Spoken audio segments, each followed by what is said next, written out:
अगर आप योगी की बात करें तो उनको तो उसकी इस तरह से हत्या होने का नुकसान ही नुकसान है। फायदा उन लोगों को है जिनके नाम अतीक अहमद और उसका भाई अशरफ लेने वाले थे। उसके आईएसआई से भी संबंध रहे हैं, लश्कर तैयबा से भी संबंध रहे हैं और करीब 14 बड़े बड़े लोगों के नाम उसने लिखकर दिए। उन्होंने ही अतीक की हत्या का प्लान बनवाया और वो हत्या करवाई। अतीक को कुर्बान किया गया, बाबा का उसमें कोई हाथ नहीं है। जब गुजरात से यहाँ ला रहे थे, क्या दिखा रहे थे उसको? मूत्र विसर्जन करते हुए। पत्रकार को तो तंदूरी चिकन भी खिलाया गया था। तंदूरी चिकन की तो बात बाहर आ गई, खिलाया के साथ ये बताओ ना पिलाया क्या क्या गया था। आज की डेट में जो मीडिया के ऊपर इल्जाम लगता है ना कि गोदी मीडिया है, गोदी मीडिया नहीं है ये, टूल किट में बैठा हुआ दिल्ली का लुटियन मीडिया है। उनके जिस बेटे को ये मासूम बता रहे हैं सारे मीडिया वाले, मतलब इनको शर्म नहीं आती, लज्जा नहीं आती। सरेआम उमेश पाल की हत्या करता है और उसके बावजूद भी ये लोग उसको मासूम साबित करने पर तुले हुए हैं। मैडम सोनिया गांधी की जमीन पर और उनकी उस संपत्ति के ऊपर अतीक अहमद ने कब्जा जमा लिया। कांग्रेस के नेता कमलनाथ वो बोलते हैं अतीक जी। तेजस्वी को ले लीजिए, उप मुख्यमंत्री बिहार, वो बोलते हैं अतीक जी। ये जो अतीक वाला मामला आया, इस मामले को उन लोगों ने अपने लिए एक बहुत बड़ी अपॉर्चुनिटी समझा। मोदी विरोधी जितने भी दल हैं उनमें सबसे बड़ी होड़ यही है, मुस्लिम वोट जो है कौन अपनी झोली में डाल लेगा। को अतीक से कोई मतलब नहीं है, आप ये बात जान लीजिए। यहाँ ये हालत हो गई है कि उत्तर प्रदेश में कि अपराधी कहता है भैया मुझे खुद बंद कर लो अंदर, मैं बाहर नहीं रहना। पता है यहाँ तो भैया बाबा निपटा देंगे। योगी की बम बम है, मोदी की बम बम है।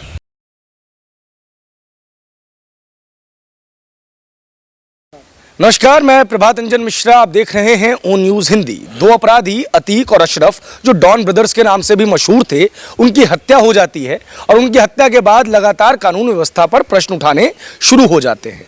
ये सच भी है कि आपको इन पर प्रश्न उठाने चाहिए, लेकिन जिस तरीके से तमाम नेता इसे मजहबी रंग दे रहे हैं, ओवैसी साहब हो या अखिलेश यादव हो या आरएलडी हो, वो इसको एक मजहब से जोड़कर देख रहे हैं। तो ऐसे में सवाल उठना लाजमी हो जाता है कि जब अपराधी किसी भी चीज़ में उसका अपराध साबित होता है तो आप कहते हैं कि अपराधी का कोई मजहब नहीं होता, लेकिन जब ऐसे अपराधियों का इनकाउंटर हो जाता है या फिर हत्या हो जाती है तो उसको मजहब से क्यों जोड़ दिया जाता है।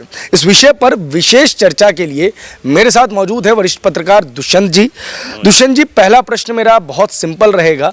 इसे सरकार की विफलता तो बताया जा रहा है, लेकिन साथ में यह टर्म भी कॉइन किया जा रहा है कि सरकार ने ही ये करवाया है। इस पर आपका क्या टेक है?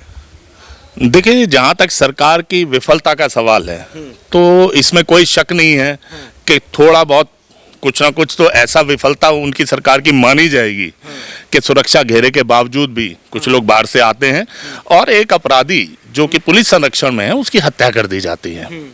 लेकिन इसके साथ में ये वाली बात बोलना कि ये सरकार ने ही करवाया है या मुख्यमंत्री योगी आदित्यनाथ ने करवाया है, ये वाली बात बहुत ही हास्यास्पद लगती है।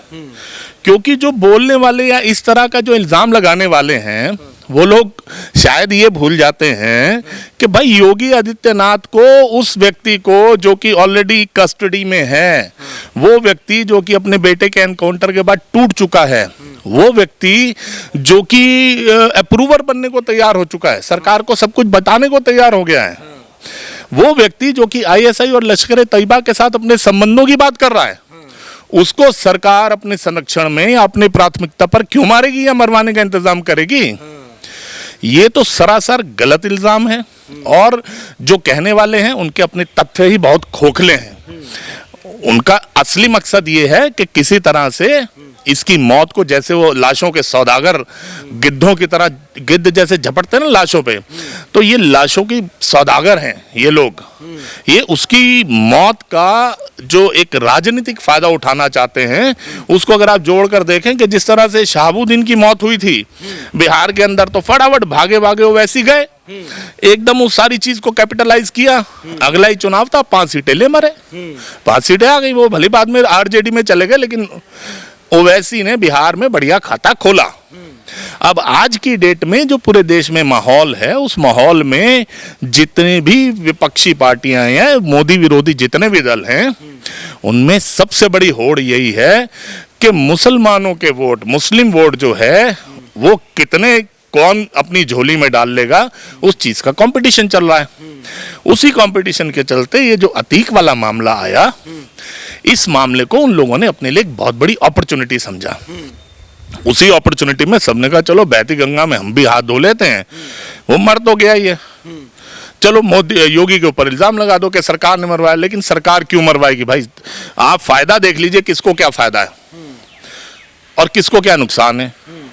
अगर आप योगी की बात करें, एक मुख्यमंत्री होने के नाते उत्तर प्रदेश सरकार की बात करें, तो उनको तो उसकी इस तरह से हत्या होने का नुकसान ही नुकसान है।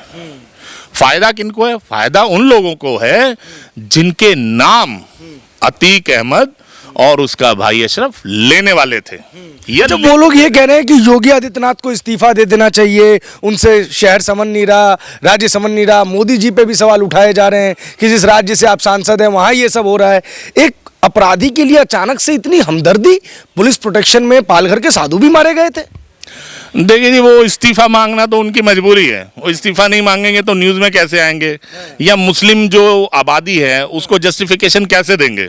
उनको तो मुस्लिम वोट चाहिए, उनको अतीक से कोई मतलब नहीं है। आप ये बात जान लीजिए, क्योंकि ये तय है कि जिस तरह से उसने अपने संबंधों का इशारा किया कि वो उसके ISI से भी संबंध रहे हैं, लश्कर तैयबा से भी संबंध रहे हैं, और करीब 14 बड़े बड़े लोगों के नाम उसने लिखकर दिए जिनके ऊपर चर्चा हो रही है और उनकी इन्वेस्टिगेशन शुरू हो गई है। अब उन 14 लोगों में कौन कौन से नाम है वो अभी रिवील नहीं किए जा सकते, लेकिन स्वाभाविक है उन्हीं 14 नामों में से कुछ लोग ऐसे हैं जिनको इस बात की घबराहट हुई कि अरे भाई, अगर हमारी बात और ज्यादा ही आ गई, क्योंकि ये तो बंदा अब कुछ बताने पर आमादा है, अगर इसने अपना मुंह खोल दिया, उल्टी कर दी, तो वो रायता उन्हीं के ऊपर गिरना है। तो उन्होंने ही अतीक की हत्या का प्लान बनवाया और वो हत्या करवाई। क्योंकि आप देखिए जिस प्रोफेशनल ढंग से ये तीनों लोग वहां पर आते हैं, मीडिया पर्सन बनकर आते हैं, और पॉइंट ब्लैंक रेंज से वो उस पर गोलियां बरसाते हैं। आप सोचिए, अगर डिस्क्रिमिनेट उन्होंने जिस तरह से सारा कुछ काम किया, अगर वो अनियंत्रित रूप से अगर वो वहां पर फायरिंग करते, कितने पत्रकार मारे जा सकते थे, कितने पुलिस वाले मारे जा सकते थे। किसी को कुछ नहीं हुआ, खरोंच भी नहीं आई। इतनी टारगेटेड फायरिंग उन लोगों ने करी पॉइंट ब्लैंक रेंज के साथ कि जो 2 लोग उनको मारने थे, जो उनका टारगेट था, उन्हीं को मारा। और उनके, आप सोचिए कितना कोल्ड ब्लडेड ये मर्डर था। बंदे मर्डर करते हैं और उसके बाद तुरंत जमीन पर लेट जाते हैं या हाथ उठाकर सरेंडर कर देते हैं। यानी उनका मकसद ही यही था कि उन्होंने उसको निपटाना है। और मजे की बात यह है, बावजूद इसके कि पहली गोली उन्होंने उसकी कनपट्टी पर लगाकर मारी, उसके बाद भी उन्होंने इंश्योर किया कि ये बंदा बच ना जाए। धड़ाधड़ उन्होंने दोनों भाइयों को गोली मारी, एक ने मारी, खूब राउंड गोली चलाकर इंश्योर किया। ये इंश्योर कौन करता है? ये इंश्योर वही करता है जो प्रोफेशनल किलर है, जो शार्प शूटर है, जिनको इस तरह की ट्रेनिंग है। आपको याद होगा कि ये सारा प्रकरण कहां से शुरू हुआ? राजूपाल की हत्या। राजूपाल की हत्या अतीक अहमद ने सरेआम करी, सारी दुनिया ने देखा। उमेश पाल को छोड़कर कोई उसका गवाह नहीं था। लेकिन उस टाइम पर भी बिल्कुल यही हरकत जो उन तीनों ने करी, वो तब अतीक अहमद ने करी थी। जब वो उनको राजूपाल को मार मूर कर निकल गया, बाद में ये पता लगा, किसी ने कहा कि शायद वो जिंदा है या हॉस्पिटल में कोई उसको लेकर गया, उसका इलाज कराया जा रहा है। तो पूरे लाव लश्कर के साथ दोबारा वहां पहुंचा अतीक अहमद। ये ऑन रिकॉर्ड है, गूगल करिए, देख लीजिए, पुलिस रिकॉर्ड में देख लीजिए, यूट्यूब पर ढूंढेंगे वहां भी मिल जाएगा। अतीक अहमद वहां दोबारा गया, वहां दोबारा जाकर उसने फिर इंश्योर किया और ताबड़तोड़ गोलियां राजूपाल के ऊपर बरसाई। उसने इंश्योर किया कि वो मर जाए, उसके अंदर जान जिंदा नहीं रहनी चाहिए। तो सेम टू सेम यही काम आज इन तीनों ने किया। तो ये कोइंसिडेंस नहीं है साहब, ये एक ऐसी ट्रेनिंग का हिस्सा है जो कि एक कॉमन प्लेटफॉर्म पर या किसी कॉमन कैंप के अंदर ये ट्रेनिंग जहां अतीक को दी गई थी, वहीं इन तीनों को भी दी गई होगी। अच्छा सर, एक और चीज हमने देखी, जैसे ही ये पूरा प्रकरण का वीडियो आता है, जैसे इस पूरे प्रकरण का वीडियो आता है, कई एंगल से फुटेजेस वगैरह लगाई जाती हैं। ऐसे कई ऐसी घटनाएं हमने देखी है जहां पे बमों से लोगों ने उड़ा दिया और एक धार्मिक नारा लगाया उसके साथ ही, उसकी चर्चा बहुत ज़्यादा नहीं होती। लेकिन 3 अपराधियों ने 2 अपराधियों का कत्ल किया तो कोर्ट करके JSR यानी कि जय श्री राम बताया जाता है, यानी कि पूरा का पूरा नैरेटिव कॉइन किया जाता है हिंदू आतंकवाद की तरफ। और चूंकि आपने गिद्ध की बात की तो असदुद्दीन ओवैसी ने उन लोगों का जो असद के एनकाउंटर से खुश थे या एनकाउंटर मॉडल से में जिनको तसल्ली प्राप्त होती है, उनको ये कह रहे थे कि जाके उनकी लाशें खाओ, तुम गिद्ध हो चुके हो। देखिए, ये तो असदुद्दीन ओवैसी क्या बोलते हैं सारा देश जानता है। उनका सिर्फ एक मेव लक्ष्य ये है कि किस तरह से वो हैदराबाद के बाहर भी पूरी मुस्लिम कम्युनिटी के अंदर अपने आप को एक छत्र नेता के रूप में स्थापित करें। उसके लिए उनको भले गिद्ध बोलना पड़े और भले कुछ भी बोलना पड़े, वो उसको बोलेंगे और वो उंगली उठाएंगे नरेंद्र मोदी पर, वो उंगली उठाएंगे योगी आदित्यनाथ के ऊपर, सब पर उंगली उठाएंगे, क्योंकि उसी से उनकी राजनीति चलती है। हिंदू मुसलमान आपस में लड़े और सिख और हिंदू कम्युनिटी आपस में लड़े। पूरी तरह से सारे प्रयास इसी बात के किए जा रहे हैं कि कुछ ना कुछ ऐसा हो जाए कि यहाँ पर दंगे भड़क जाएं और प्रधानमंत्री नरेंद्र मोदी की विश्व पटल के ऊपर बदनामी हो। अतीक जैसा अपराधी जब जाता है, किसी भी तरीके से जाए, तो लोगों के अंदर स्वाभाविक रूप से खुश होने वाली एक भावना आती है, क्योंकि 113 से ज़्यादा मुकदमे हैं उसके ऊपर, 100 से ज़्यादा, 12 जजेस उसका केस सुनते नहीं हैं और उसके बाद भी वो सूबे के सबसे बड़े, जो देश का सबसे बड़ा सूबा है, उसके मुख्यमंत्री को अपने कुत्ते से भेंट करवाते हैं। बाद में उनका पुत्र उनके साथ मंच साझा करता है। इमरान प्रतापगढ़ी कांग्रेस के आज बहुत बड़े नेता हैं, उनके साथ मंच साझा करते हैं, बाकायदा सम्मान में बड़े बड़े कसीदे पढ़ते हैं। और ओवैसी साहब तो 2022 में असद के साथ भी, शाइस्ता के साथ भी और उनके 2 नाबालिग बेटों के साथ भी मंच साझा करते हैं। क्या इन लोगों ने ये तय नहीं किया कि अपराधी के साथ हमें मंच साझा नहीं करना चाहिए? देखिए, जब उन्हीं अपराधियों की बदौलत उनकी राजनीति चल रही है और चमक रही है, तो वो उनके साथ मंच साझा करने से क्यों गुरेज करेंगे? असदुद्दीन ओवैसी तो डिक्लेयर्ड हैं कि वो किस तरह की सांप्रदायिक राजनीति करते हैं। अब बाकियों को ले लो, कांग्रेस के नेता कमलनाथ, वो बोलते हैं अतीक जी।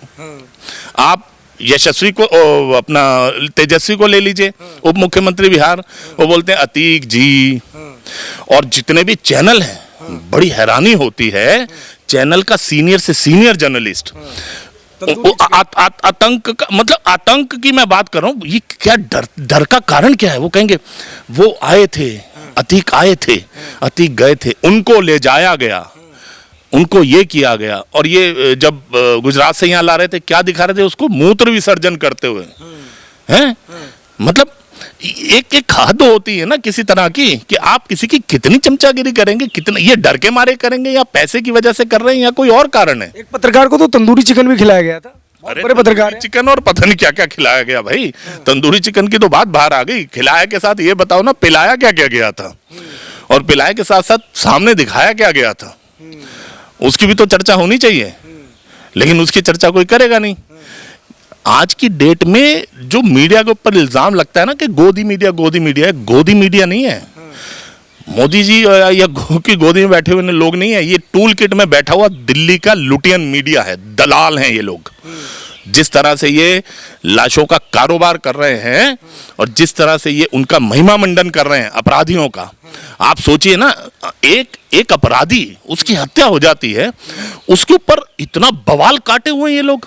वो लोग ये भूल गए कि किस तरह से नृशंस रूप से उस व्यक्ति ने राजूपाल की हत्या की, किस तरह से नृशंस रूप से वो व्यक्ति नोएडा अथॉरिटी के चेयरमैन राकेश बहादुर के घर, नोएडा में 14 सेक्टर में जहां वो रहते थे, मुलायम सिंह मुख्यमंत्री हुआ करते थे, दिल्ली में मनमोहनी सरकार चल रही थी सोनिया गांधी की, वो बकायदा 15-20 गुंडों के साथ अतीक अहमद उसके घर पर गया, राकेश बहादुर के IAS ऑफिसर, नोएडा के चेयरमैन। वहां जाकर उसने अपनी पूरी रंगदारी दिखाई, घर में तोड़फोड़ करी, उसकी मां के साथ बदतमीजी करी। ये राकेश बहादुर नीचे से ऊपर तक लटक लिए साहब, नीचे से ऊपर तक। अतीक अहमद का बाल भी बांका नहीं कर सके। पूरी IAS लॉबी खिलाफ हो गई थी उस वक्त, अगर आपको याद हो, आप गूगल करके देखिए, ढूंढिए कि उस समय किस्सा क्या हुआ था। पूरी IAS लॉबी खिलाफ हो गई थी अतीक अहमद के।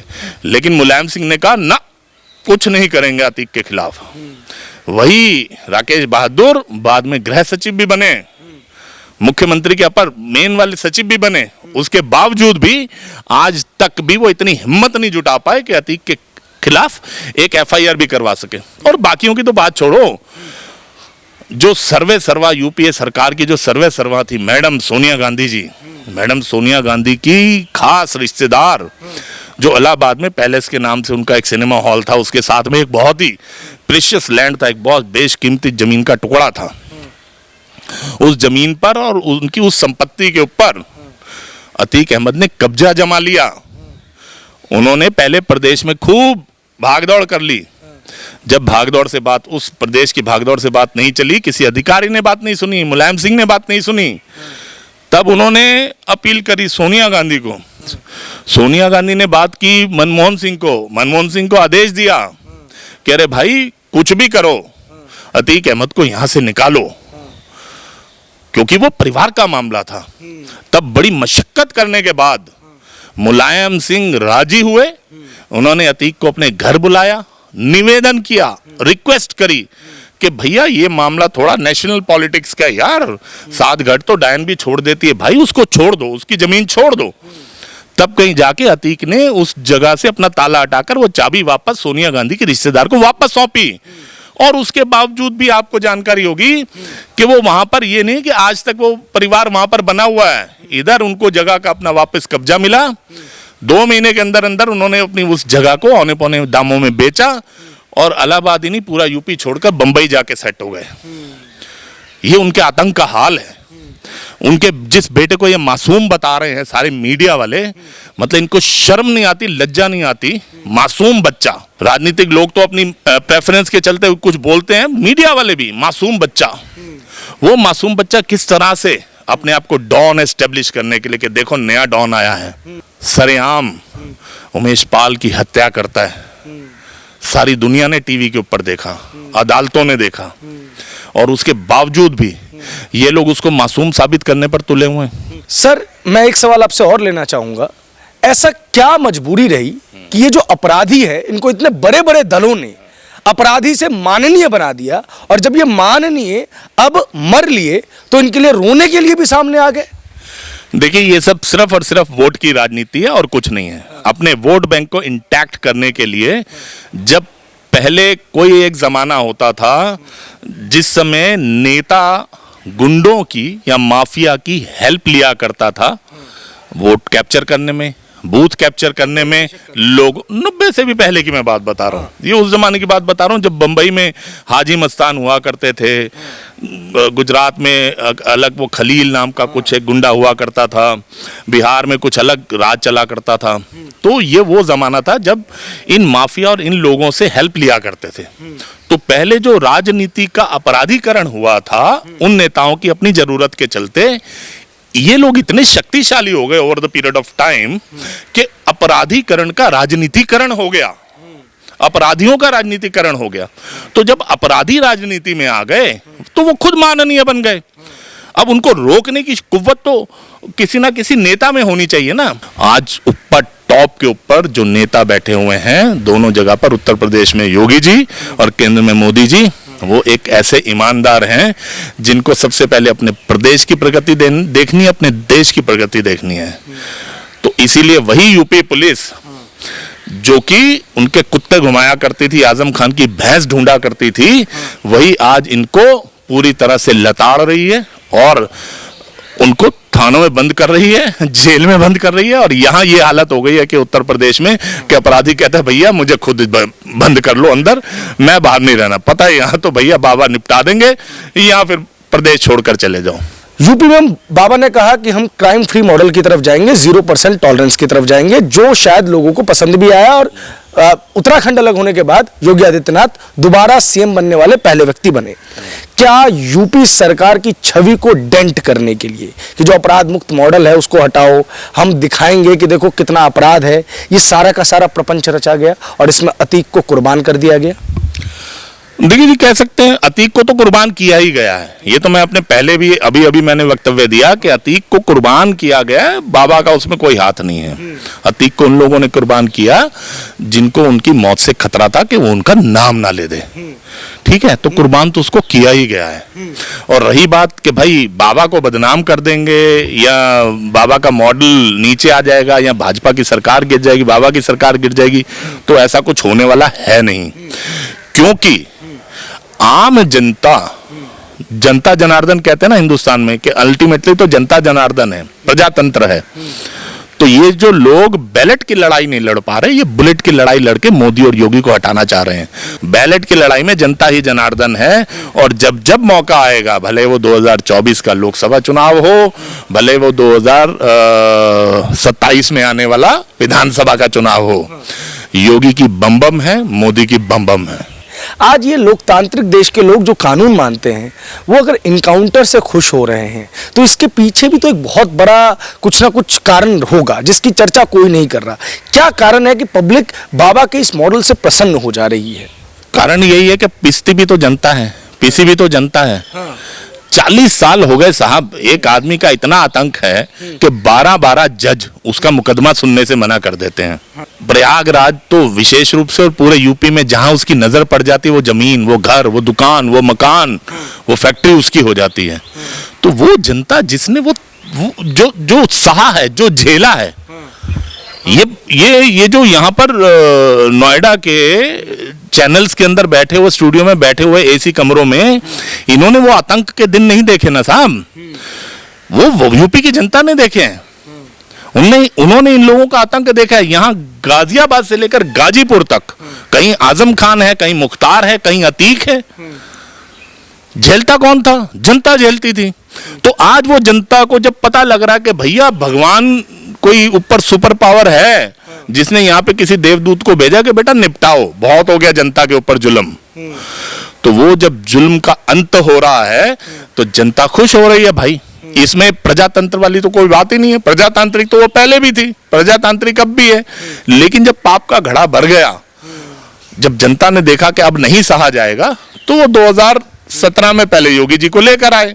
योगी जी ने 17 से 22 के बीच में अपने आप को साबित किया कि भैया जिस विश्वास के साथ आपने मेरे को मुख्यमंत्री बनाया है, मैं उस विश्वास पर खरा उतरा हूं। जनता के सामने एक निवेदन किया कि भाई अगर यही सिस्टम आप चलाते रहना चाहते हो, मुझे फिर से वोट दो। जनता ने फिर उनको 325 सीटें दी बॉस। इनके अंदर इतनी हिम्मत कैसे आ जाती है कि ये कौम के लीडर बन जाते हैं, और एक कौम इन्हें इतना ज्यादा सपोर्ट क्यों करने लग जाती है कि इसके बेटे के जनाजे पे मिट्टी नहीं डाल पाए तो हिंदुस्तान मुर्दाबाद के नारे लगा दिए? शायद आपने भी वो वीडियो देखी हो। जी बिल्कुल देखा। ये क्या है, इस मानसिकता क्या है ये? देखिए, ये मानसिकता वो है जो कि over a period of night, overnight ये वाली चीज नहीं बनी। ये मानसिकता सालों साल, 75 साल से जो एक जहर का इंजेक्शन लगाया जा रहा है धीरे धीरे अपना वोट बैंक बनाने के लिए इनके ऊपर, ये उसका असर है।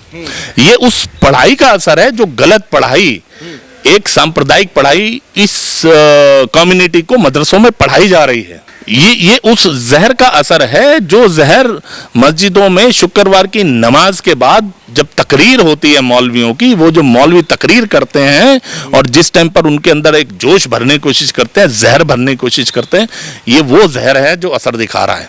बहुत बहुत शुक्रिया, बहुत बहुत धन्यवाद सर हमसे बात करने के लिए, अपना कीमती समय देने के लिए। इस वीडियो पर आपकी क्या प्रतिक्रिया है कमेंट बॉक्स में जरूर बताएं। कैमरे के पीछे है प्रसन्नजीत झा, मेरा नाम है प्रभात।